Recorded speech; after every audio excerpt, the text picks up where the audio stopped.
आखिर इंडिया में डाउरी यानी दहेज इतना फेमस कहाँ से हुआ, चलिए जानते हैं। ये सारी चीजें फेमस हुई 200 BCE में, जब डाउरी को कहा जाता था स्त्री धन। स्त्री धन का मतलब होता था a women's wealth. Women's wealth का मतलब होता था एक महिला की संपत्ति। ये ज्यादातर महिलाओं के परिवार के द्वारा दिया जाता था।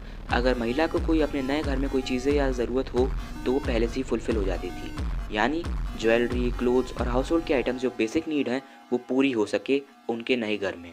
ये ज़्यादातर इसलिए दिया जाता था क्योंकि पहले के ज़माने में महिलाओं को उनके प्रॉपर्टी में राइट नहीं दिया जाता था, यानी उनके जो पापा यानी फादर की प्रॉपर्टी होती थी उनमें राइट नहीं दिया जाता था, जिसकी वजह से महिलाओं को डाउरी के द्वारा यानी स्त्री धन के द्वारा पहले से कुछ चीज़ें दे दी जाती थी।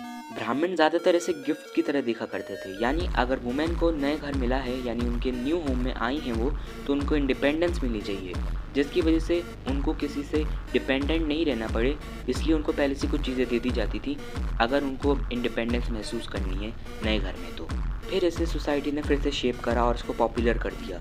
राजा ज़्यादातर डाउरी इसलिए दिया करते थे ताकि वो सन इन लॉ की डिमांड पूरी कर सकें, यानी बेटे के खानदान वाले उनके परिवार की पूरी जो भी डिमांड होती थी उनको फुलफिल कर दिया गया। उसके बाद आया कॉलोनियल ईरा।